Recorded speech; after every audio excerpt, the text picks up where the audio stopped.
Romance club में एक rich spoiled लड़का एक लड़की को सबके सामने परेशान कर रहा होता है, लेकिन कोई हेल्प नहीं करता। तभी हमारी क्वीन सैरा आती है। मैडम सीधे उसके सिर पर आइस बकेट फेंक देती है और फिर उसे लेक्चर देना शुरू। लेकिन प्रॉब्लम क्या होती है, वो रिच लड़का सैरा पर ऑब्सेस्ड हो जाता है और उसे फोर्सफुली पकड़ने लगता है। सैरा निकलने की कोशिश करती है, लेकिन तभी तो दोस्तों क्लब में वो साइको रिच लड़का सैरा को पकड़ने ही वाला होता है। लेकिन तभी धड़ाम सैरा किसी से टकराती है और सामने खड़ा होता है सन वू भाई नैस, एक लड़की जिसकी आंखें इतनी खतरनाक हैं कि वो 1 किलोमीटर दूर तक सब देख सकती है, दीवारों के पार भी, चोरी भी और कातिल भी। लेकिन उसकी ज़िंदगी तब उल्टी पड़ जाती है जब वो गलती से देश के सबसे बड़े सीईओ को अपराधी समझ लेती है। दोस्तों, आज का ड्रामा सच में अलग लेवल का है, क्योंकि हमारी हीरोइन सैरा कोई नॉर्मल लड़की नहीं है। बहन की आंखें CCTV camera plus x-ray machine का कॉम्बो है। मतलब ये लड़की 1 किलोमीटर दूर तक सब कुछ साफ देख सकती है, और सिर्फ इतना ही नहीं, दीवारों के पार भी देख लेती है। अब ऐसी पावर हो तो इंसान सुपर हीरो बनता, लेकिन सैरा क्या करती है? कसीनो में नौकरी, उसका काम है चीटिंग पकड़ना। कौन कार्ड छुपा रहा है, कौन चिप्स चुरा रहा है, कौन सीक्रेट सिग्नल्स दे रहा है, सैरा सब पकड़ लेती है। सच बोलूं तो कसीनो वालों से ज़्यादा भरोसा मुझे सैरा पर था।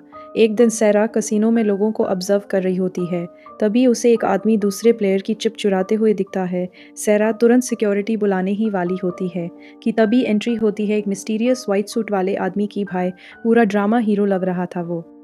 आकर थीफ के पास बैठ जाता है। सैरा तुरंत सोचती है, ओहो ये दोनों मिले हुए हैं।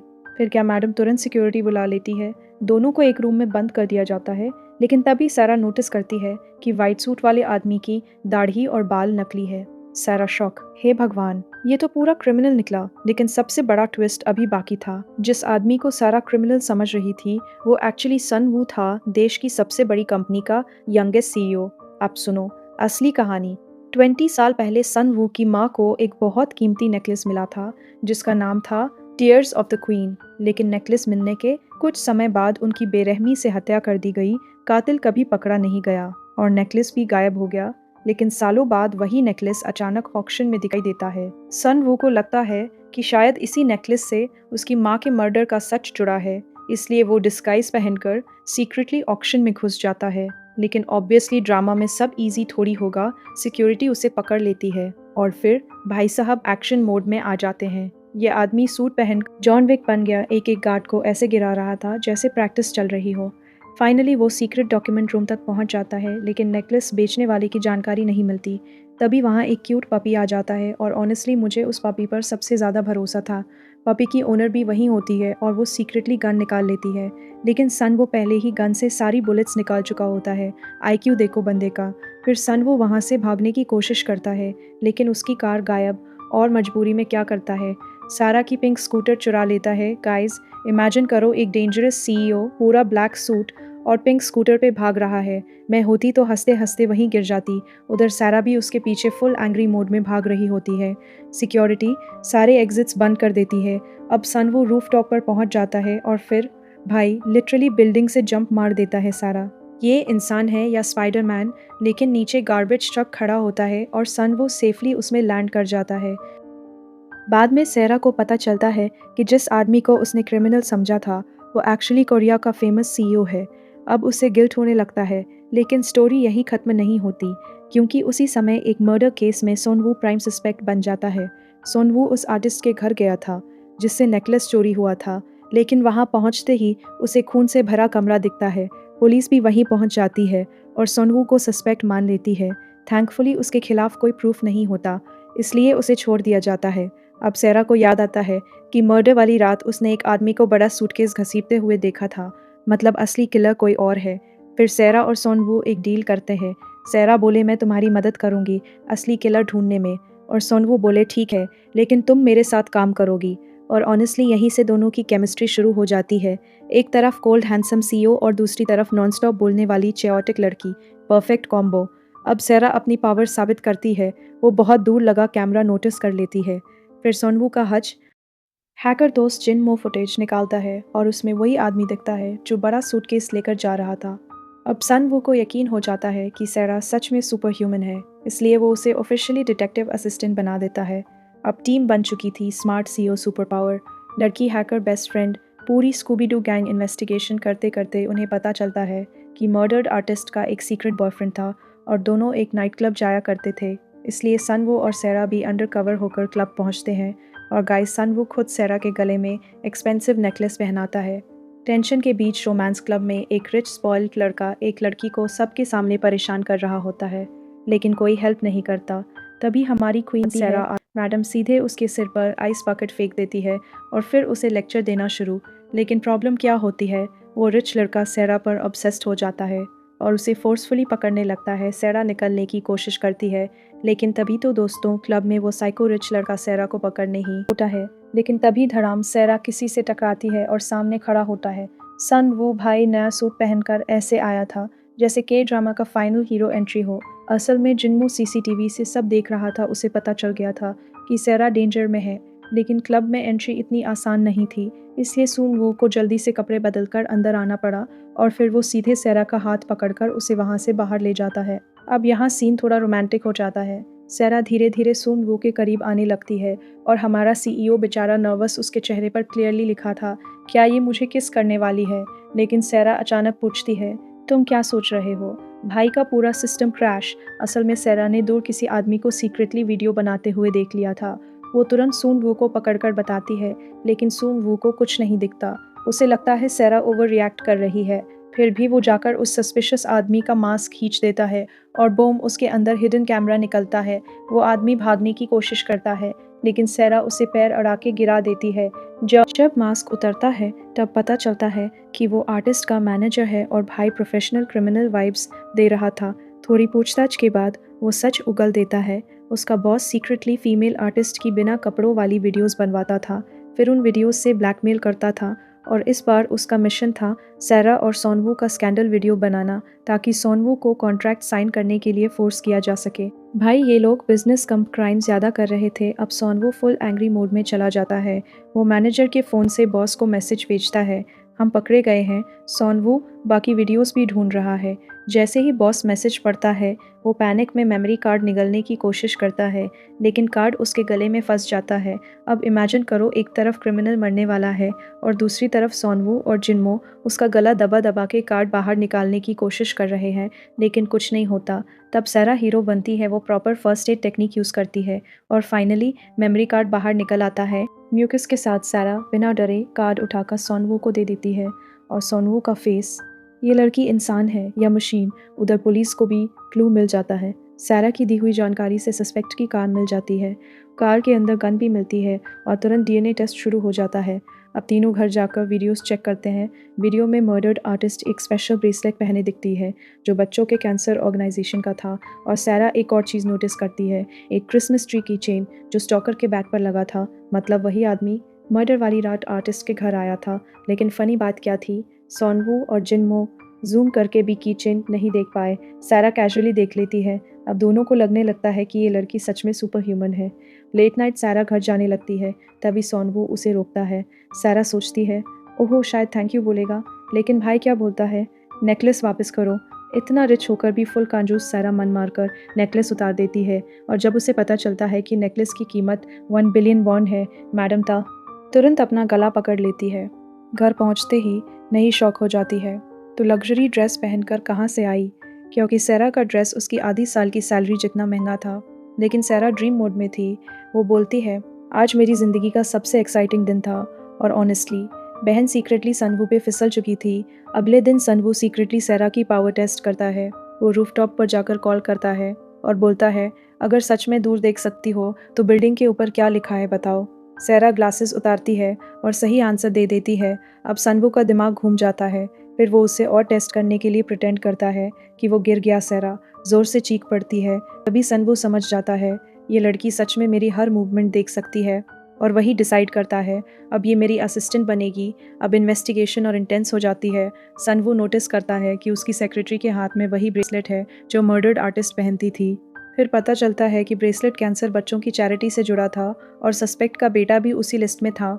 मतलब मर्डर्ड आर्टिस्ट सीक्रेटली उस बच्चे की हेल्प करती थी।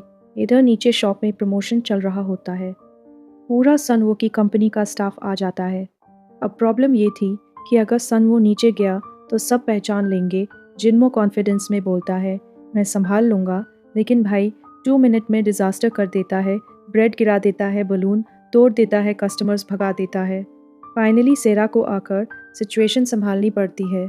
फिर दोनों हॉस्पिटल जाते हैं, जहाँ पुलिस पहले से इन्वेस्टिगेशन कर रही होती है। और वहाँ ऑफिसर निकलता है, क्वांगी, जो सेरा के लिए भाई जैसा है।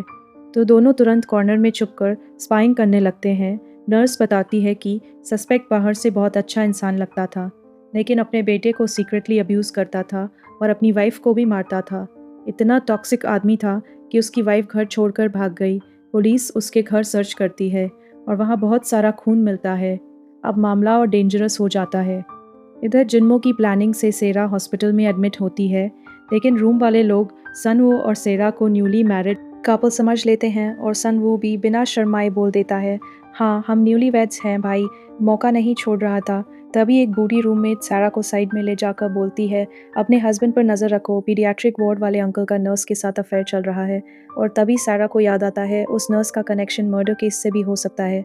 उधर जिन्मो बाहर नहीं को रोकने की कोशिश कर रहा होता है, क्योंकि नहीं को शक हो गया था कि सेरा कुछ छुपा रही है। लेकिन बेचारा जिन्मो इतना स्ट्रेस में था मैं कि गलती से मिल्क वाली कॉफ़ी पी लेता है और उसे मिल्क से सिवियर एलर्जी थी।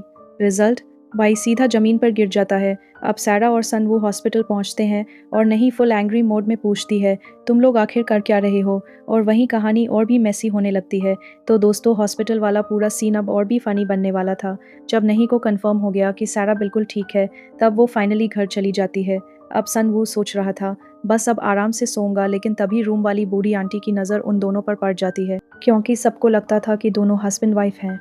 बेचारा सनवो फंस गया, उसे मजबूरी में सेरा के साथ रूम में रुकना पड़ा। अब असली कॉमेडी शुरू होती है।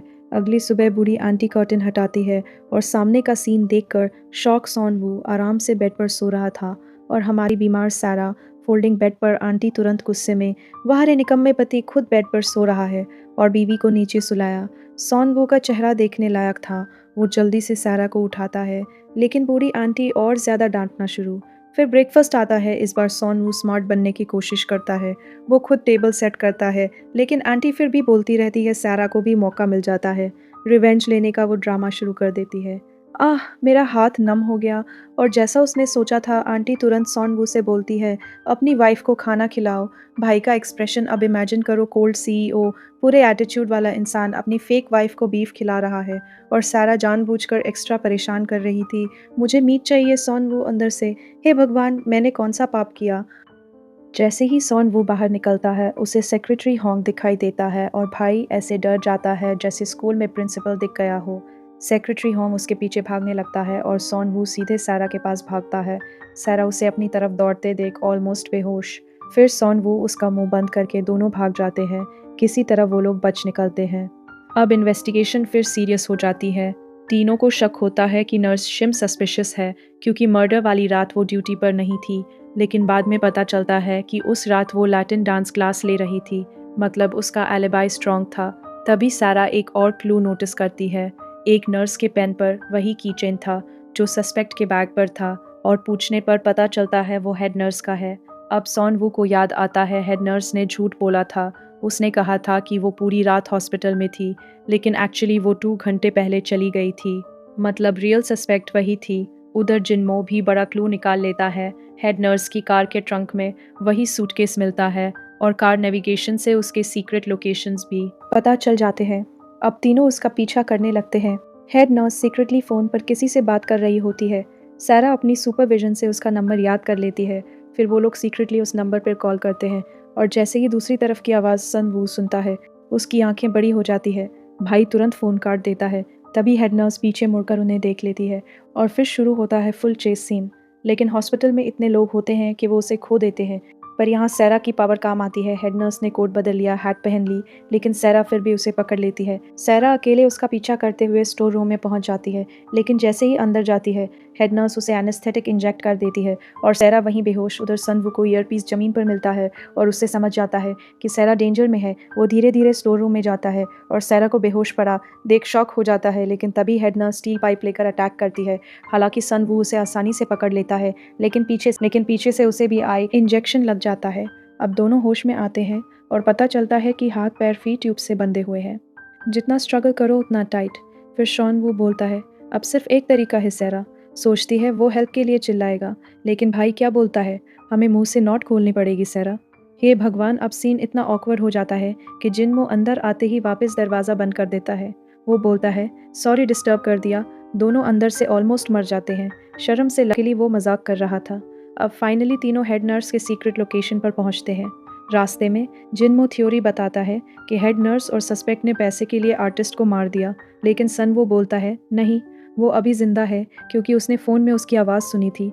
तभी उन्हें हेड नर्स की कार दिखती है। सन वो तुरंत कार रोकता है और बैक डोर खोलता है और अंदर मर्डर्ड आर्टिस्ट बैठी होती है। यस गाइस, वो मरी नहीं थी। अब असली ट्रूथ सामने आता है। आर्टिस्ट प्रेग्नेंट हो गई थी और तजुन ने हेड नर्स को पैसे देकर झूठ बुलवाया कि उसका बच्चा जन्म के समय मर गया, लेकिन सालों बाद उसे पता चलता है कि उसका बेटा जिंदा है और वही एब्यूसिव आदमी उसके बच्चे को मारता पीटता था।